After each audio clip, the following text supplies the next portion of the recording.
This is our last sermon in the series that I've been doing, The Simple Life. This is number 14. So by my standards, it's been a very brief series, but 14 Sundays invested in the matter of how to live a simple life. The Bible tells us in Psalm 119, 130, that the entrance of God's Word, which will bring light and understanding, is for the simple. Not simple-minded, but the uncomplicated lives. So part of our challenge in experiencing, a major part, in experiencing more of God, the light of His presence, the revelation of His Word, is in keeping our lives from becoming complicated by all of the distractions, the challenges, the things that most people will face every day of their life. Because we live in that kind of world. That's just it. And so there are things we've talked about that relate to simplifying our life. Now, I would say the primary contributor to the simple life is the love of God. Now, I've said that love is God's relational mandate, but I think it's your primary tool as well for simplifying your life in every arena. Yes, relationships, I think, are most important to God because people are. But beyond that, if you think about it for a moment, difficulties in time management, because we've looked at this in 3 segments. Time management, financial management. Finances or money representing the natural world we live in. God has entrusted you as a steward with, natural things to manage on His behalf. We've just called it money management. But, time management, everybody's got the same amount of time, 24 hours a day. Everybody has a certain amount of resource God has entrusted you with. We're told in the Word, some people only get 1 talent, some get a couple talents, whatever. But it doesn't matter. What matters is what you do with what you've got. And the third is how we manage the relationships, the people that God has brought into our life. But I really think that really is, if you're going to focus on one dominant consideration, focus on the love of God. Because one of the most complicating factors in the management of your time is people. Calling you on your cell phone. Like the squeaky wheel that wants a little more oil, or the urgent matter for them that you have to help them address. I mean, the list goes on. Your time management challenge would be cut by 75% if you didn't have to deal with people. Ask me how I know. Same thing with money management. I mean, God doesn't drop a bag of coins on your head out of heaven. He uses people. I mean, if everybody in my life had been obedient to God, I'd be a billionaire by now. So would you. Really, because God deals with human free moral agency. He doesn't make anybody do anything. But when you're entitled to a harvest, the Lord's got to find some people to cooperate with Him. Maybe a boss that gives you a raise, or a job idea that is going to open the door to more financial increase, or miss people. And so you could say the most significant consideration is what you do to most effectively manage your relationships, and that is to love them. I would say it's not just the relational mandate, it is the primary consideration as well in simplifying your life. Eliminating the distractions and the challenges that complicate your life and bringing the simple life into fruition. It really is the love of God. So love is huge. The most important consideration for any of us, especially living in this dispensation, living in the church age. It is referred to as the royal law. This summarizes all of the rest of the law. It is the one thing we need to give the greatest attention to. Well, what is love? It is the God kind of love, the love that gives. The Greek word agape, God so loved the world that He gave, is the word agape, and it means to give to someone else's need. That is it in a nutshell. Love means you're willing to use the resource of your life, and that includes a lot of different possibilities: your money, your time, your prayer, your spiritual gifting, your natural gifting, to help address need in somebody else's life. That's how you love. And the keynote of this kind of love is that it's unconditional. It's always easy to love people that love you first. It's always easy to love those that you like or that you care about. It's easy to love those that have earned it. They've been a blessing to you and they've done this or that for you, so they've earned it. No, unconditional means they don't have to earn it. It doesn't matter who they are, what they look like, but you're willing to relate to them on the basis of addressing their need as you see it, as God reveals it to you, and as you interact in that particular relationship, you'll know things. Good. And of course, then it's the love that we give unconditionally, as we saw on Easter Sunday, that positions us for the supernatural power of God. Amen. God so loved the world that he gave his only begotten Son, that whosoever believeth in him should not perish, but have everlasting life. Resurrection to everlasting life was preceded by the love of God for you. And in our lives, if we want to experience the miraculous, you position yourself for it by loving somebody else. You want to see the power of God? Ephesians 1:19 says, there's an exceeding greatness of power to usward who believe. Now, like all things, that come to us through God's grace, we receive it by faith. You've got to believe that power is available to you. It's the same power that raised Jesus from the dead. But you have to understand that that resurrection power is always prefaced by the love of God. The love is always a precursor to resurrection power or miracle working power. Now, they do have to receive it. There are people that you give to that the love of God flows through you to, in your kindness, in your concern for them, in your desire to help their needs be addressed, but they don't receive it. They think you're a religious nutcase. They want to do life on their own. For a lot of reasons, people resist. And so part of our success in living by the law of love is knowing how to open their heart to our influence, how to make them want more of us.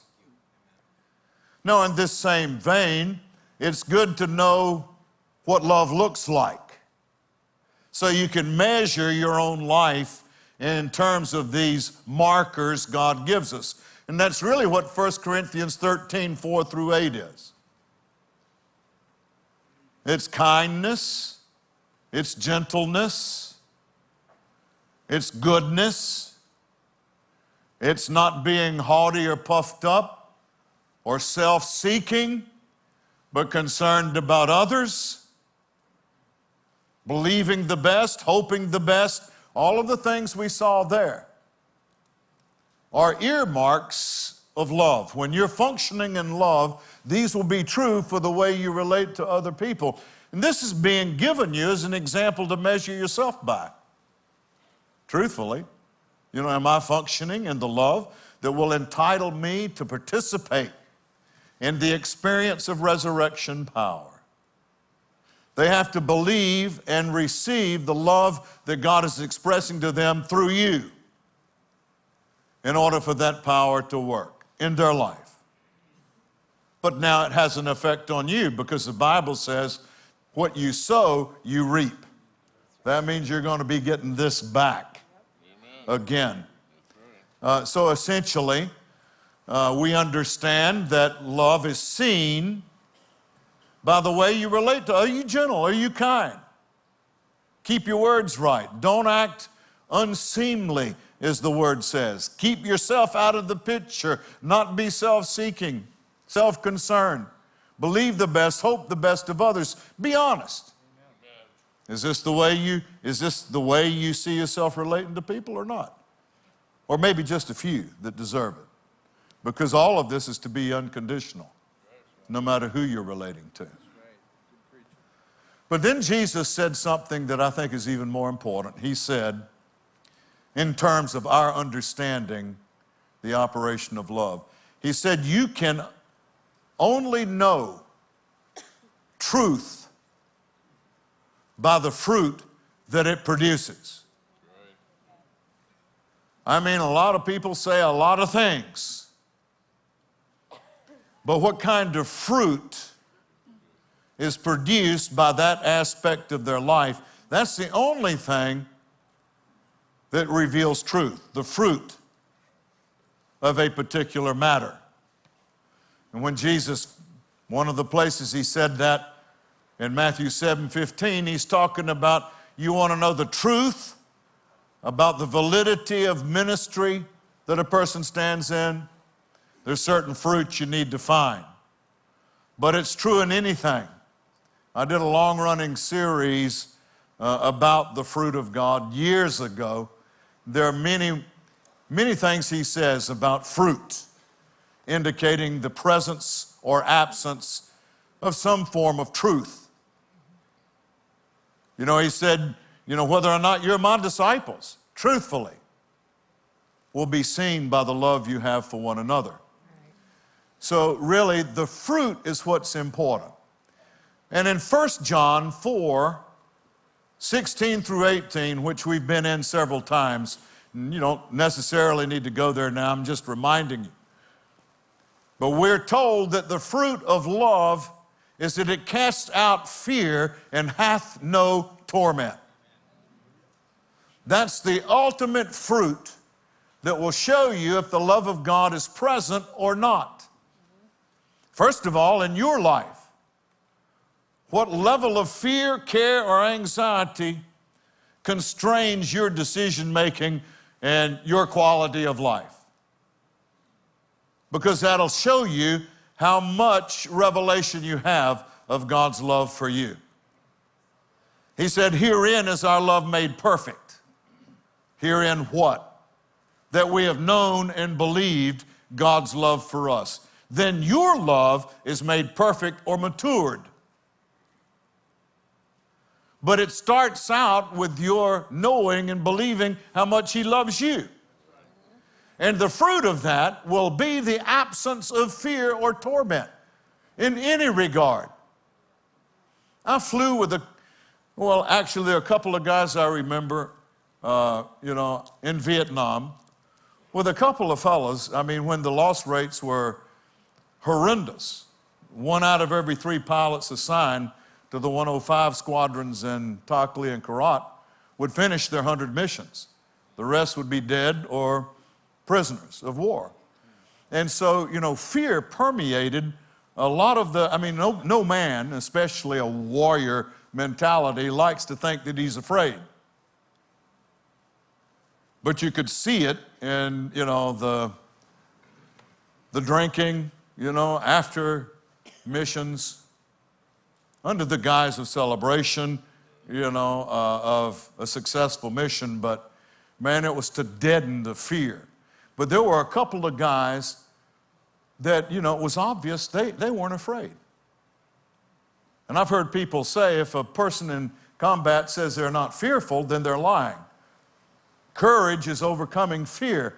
And I'm not going to get in an argument about semantics, but I have seen a couple of guys that in, an environment where their life was truly on the line did not have an ounce of fear.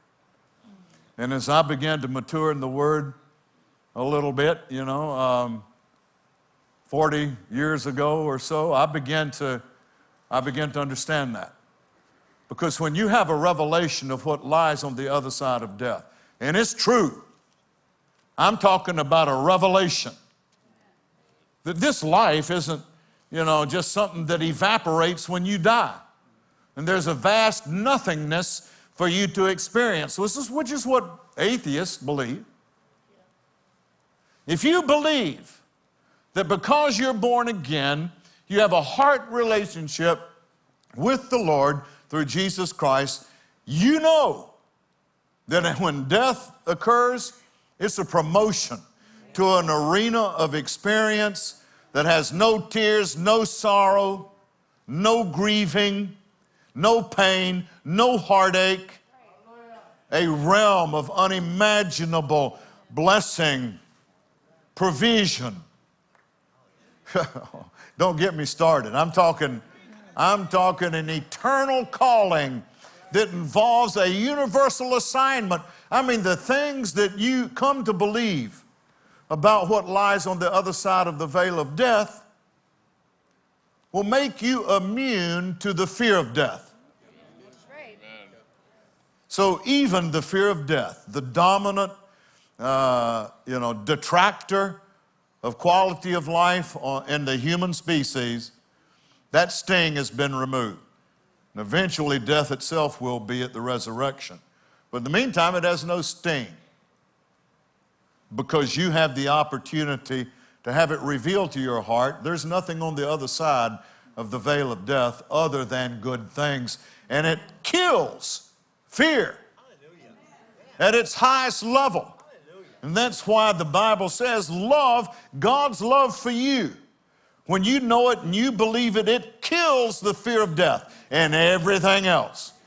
You get on top of the fear of death, who cares about the bank balance? Who cares about other things that go down every day? And I don't mean that in the sense of being irresponsible. We have a challenge to be responsible stewards of every aspect of our life. But you're not going to fear the banker, the lawyer, the negative circumstance, the doctor's report, whatever the case may be, when you fully have a revelation of God's love for you. I didn't mean to go through all this again. I'm already getting into my message time. But this is huge. We're talking about the fruit that you'll know the truth by. The truth of whether or not you're perfected in love. Hence that fear will no longer be a factor in your decision making. Fear has no place or no root in your life. Wow. So we can see then that what's going to attract other people to us, what's going to want somebody else to experience more of our influence, it is when they realize that being around us reduces their torment because it reduces their fear level.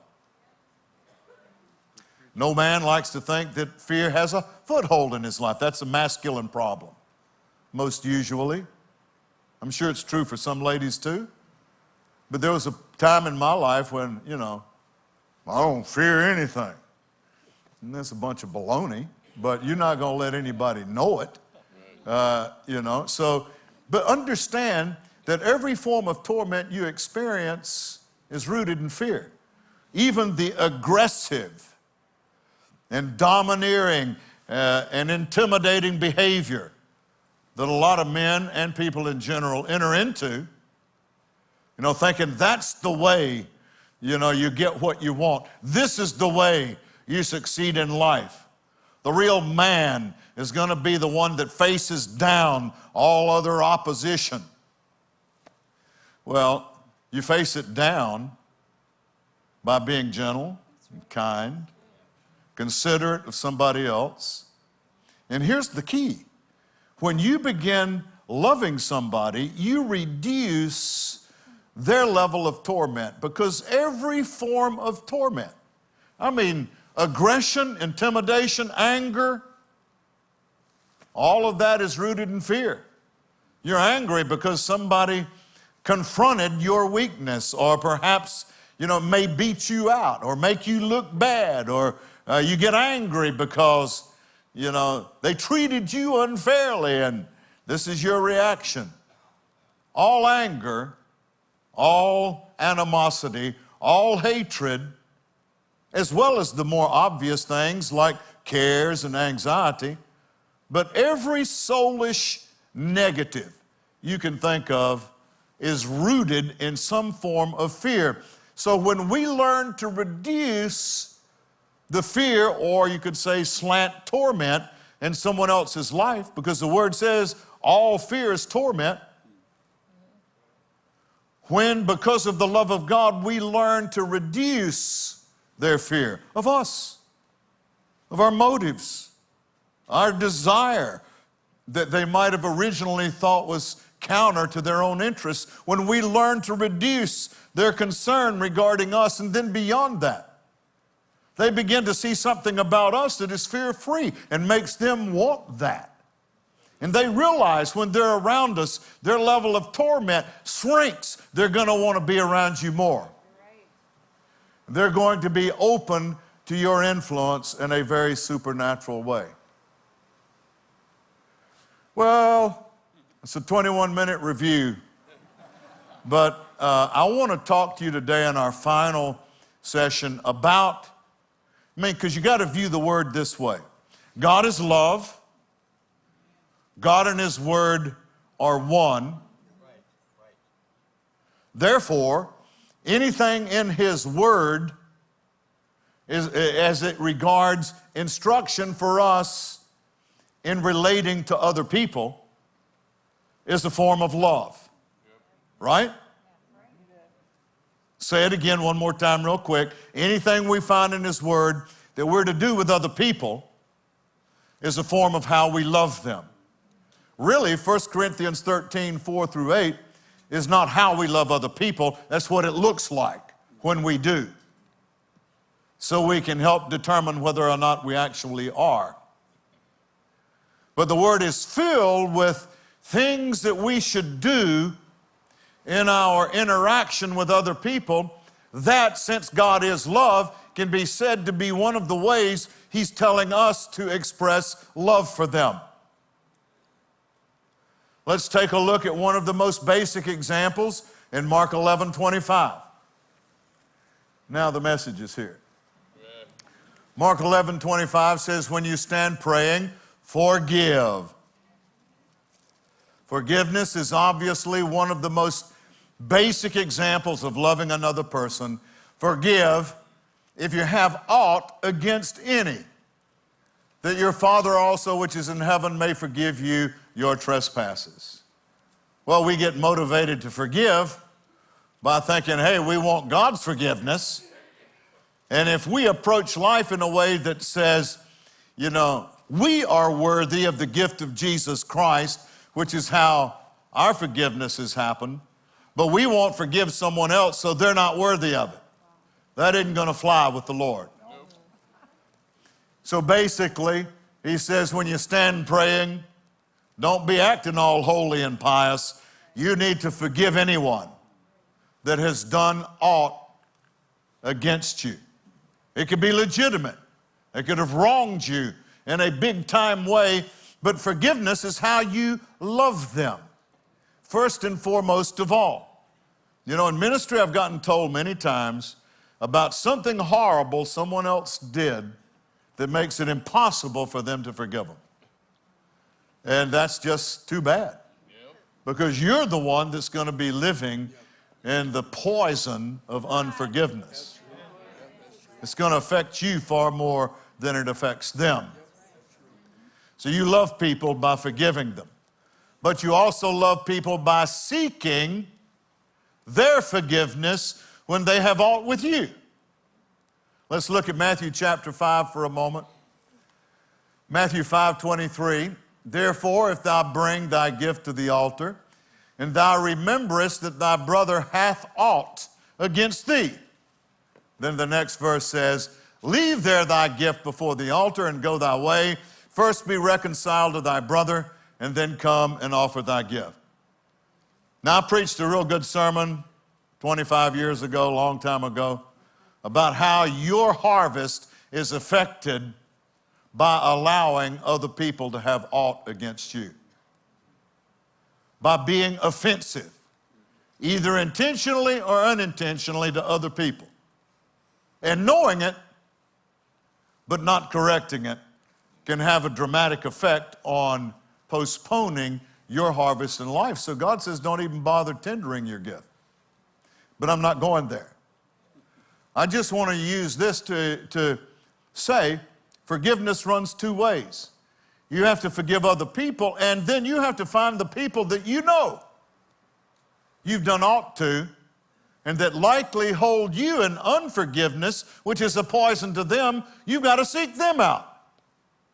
One key understanding, I believe, is that it uses the term brother. This, I believe, is limited to other Christians. Because people in the world are going to have aught with you just because you're a Christian. You can't go to all of those. I can't tell you the people that have had aught with this ministry in general and me in particular because they don't like the message. They got another agenda. They find all kinds of things wrong. You can't go to those people. There are too many of them. And God says, besides, when you get persecuted, that's something, an indicator you're doing something right. But at any rate, if your brother has aught against you, somebody you know, another Christian that has aught against you, you got to go to them and say, hey, look, I realize that I did this. I may have offended you back then or doing that. And I've just got to tell you, I'm sorry. I was out of order. Maybe I was angry. Don't do it with a finger pointing at them. I used to do this. I used to say, hey, look, I know I shouldn't have said what I did. I apologize to you for that. But boy, you really provoked my tongue. But boy, you know how to light my fire. That points it right back at them. You can't do that. Just go to them, and without condition, because that's what love is, you say, hey, I did this wrong, and I'm sorry. I've gotten better over the years at, flaring up and getting a little angry here or there. I still got a ways to go with that, but I have gotten a whole lot better at coming clean real quick. One thing I can say, I may get mad at somebody, not any of you. These are usually people in my family or on a closer level. But, I can lose it, but I am very quick. Usually within 5 minutes, maybe 10, I'm back calling them up or back at them saying, hey, look, I blew it. I am sorry. That shouldn't have happened. And you need to do that. That's loving them. The matter of forgiveness, can't you see how that relieves torment? On both ends. It relieves the torment of wondering if they're a friend or an enemy, wondering if you need to watch your back or not, wondering, if because of this feeling you've got, you're disqualifying yourself from the blessing of God, wondering. A lot of different kinds of torment come to you when unforgiveness is there.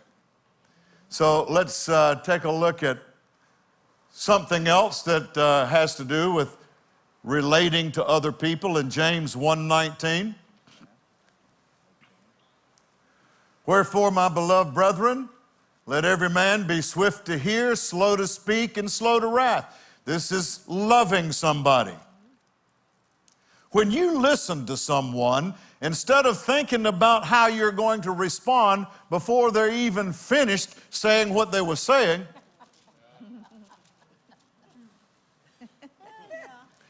I know if I have these problems, so do you. But you're getting into it with somebody, and they start saying something, and you're already thinking about what you want to say, and usually override them before they're even finished and you start talking. And you're doing so because the anger levels are rising. And God addresses this and says, no, you be swift to hear. When you listen to somebody and do it genuinely from your heart, you're making a statement that you care enough about them to want to know what they think. And that alone can be powerful. Just that you would listen to them, especially if they're criticizing you or something you did. Give it your ear, listen to them. Don't be thinking up a retort, and certainly don't override them with your own commentary before they're even finished. And certainly don't do it in anger. This is how you love people.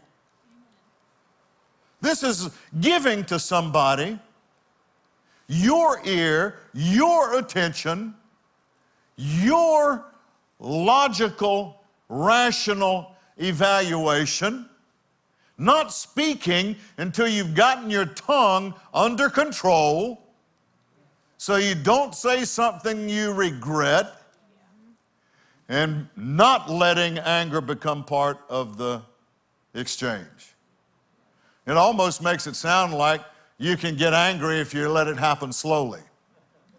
It says, slow to wrath. So you can get mad, just let it happen slowly. Let it build up. But no, the next verse, which I don't think they have keyed up because I didn't tell them to, says that the wrath of man produces not the righteousness of God. So God doesn't want any anger in the exchange. And then he just said, what would happen quickly, slow it down by listening and by not speaking. And this is how you love somebody. And then verse 3:17, James 3:17 goes on and says the wisdom that is from above. This is the way God would have you relate to people. It's pure, meaning you don't have hidden motives. You don't have an agenda that you're trying to manipulate them into. What you're saying is pure. Manipulation, intimidation is usually a masculine problem. Manipulation is usually a feminine problem.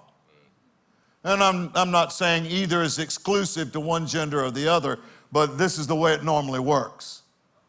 And on the practical daily life of people. But to manipulate means that your communication is designed to position them to serve your interest and your desire rather than their own. Just as surely as intimidation can override somebody else's free moral agency, they're afraid you're going to hurt them, so they go along with what you want, even though they don't really want to. You're robbing them of their free moral agency when you manipulate. And you say, if you'll do this or you'll do that, then I will do this. It's still overriding their free moral agency, and it's just as deadly. So he says that when you communicate with people, it needs to be pure. It needs to be peaceable, meaning it's not going to be rooted in any kind of interpersonal warfare. Gentle, easy to be entreated is a key understanding. That means willing to yield to reason. Easy to be entreated in the Amplified says willing to yield to reason. How many times have I not wanted to yield to reason because it meant that I had to give up my point of view as being the best? I know I'm not the only one that has these tendencies. Sometimes you just don't want to lose an argument. They deserve to get trampled on, and you don't want to lose an argument. And so you're not willing to yield to reason, but this is one of the ways you love people. Willing to yield to reason, full of mercy, meaning when they are wrong, you still extend mercy to them by not losing your temper or giving them the idea that they're any less significant in your estimation. Full of mercy and good fruits without partiality means you don't just do this to people you love or who are close to you, and without hypocrisy, meaning that it's something you make an effort to adhere to as well. This is how you love people. We see another one in the book of Proverbs that's important and kind of underscores a little bit of what we've already said. A soft answer turns away wrath, but grievous words stir up anger. You have an opportunity. Anytime somebody comes against you, anytime somebody is offensive to you, You have an opportunity to think about this verse. You know, I've shared this before. I'll take a moment and share it again. But I guess about 25 years ago, we bought a venue downtown called the Union Bar and Grill. And it was where Prince filmed part of his movie Purple Rain. But it had one of the highest police call rates in the cities. You know, cops out there every night, murders, drug deals, all of that going down. So we had a chance to buy it and turn it into something holy. That was my view of it back then, you know. We're going to be heroes in the eyes of the community down there. Well, the alderman for that particular area had another view of it. But I didn't know it at the moment. He very nicely called me up and said, come to a town hall meeting, you know, introduce yourself to our community. Since you're going to be, you know, a prominent participant in our community, then come on down to the town hall meeting. And I thought, well, I'm going down there so they can pat me on the back. I really had that idea. I mean, you know, righteousness and true holiness instead of murders and drug deals. Who wouldn't want that? Anyway, I get to the town hall meeting. It was a fairly little town hall, held about 500 people, and there must have been 700 squeezed in there. And there were 2 major news networks in the back watching this little event unfold. And I realized the moment I walked in the door, I had read this one wrong. They were ready to tar and feather me.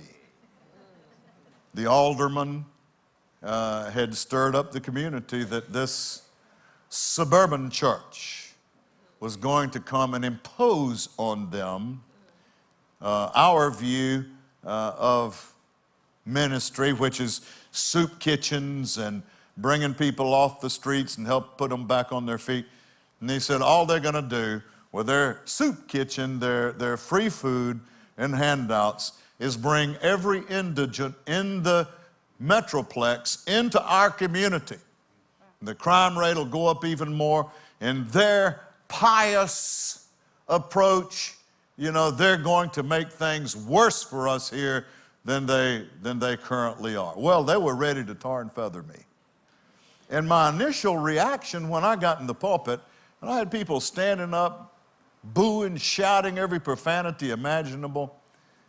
And I'm thinking to myself, these ungrateful idiots.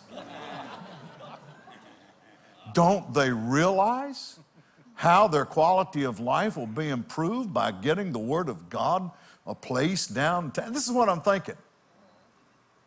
And then the Lord reminded me of this verse. The soft answer turns away wrath. And so, quite by the Holy Ghost, this wasn't necessarily my idea. I just said, listen, I want to apologize to you.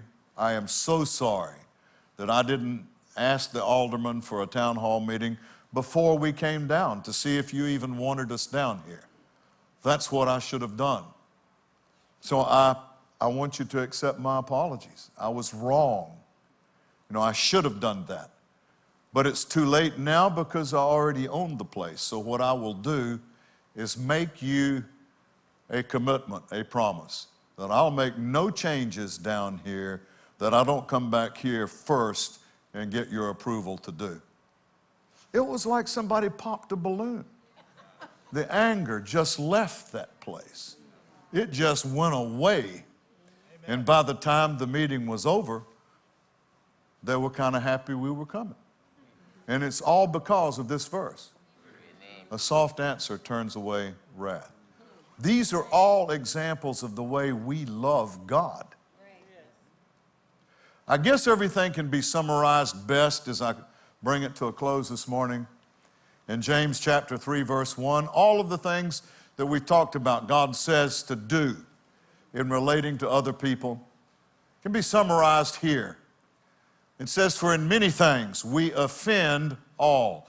Now we are told that we're to cause no offense to anyone. We're not to be offensive to other people. Here, we're told a little bit about why. In many things we offend all. Offending somebody means you put them on the defense. They feel like they need to defend themselves. Maybe their ego, their self-esteem, their financial potential, something has been threatened. And they need to be defensive when we offend someone. But we're told, if any man offend not in word. If you learn to communicate without making other people feel threatened, then what happens? The same is a perfect, meaning mature, a mature man, and able also to bridle or guide the whole body. You can bring guidance to whatever group of people you want to influence if you learn to communicate without offending anybody.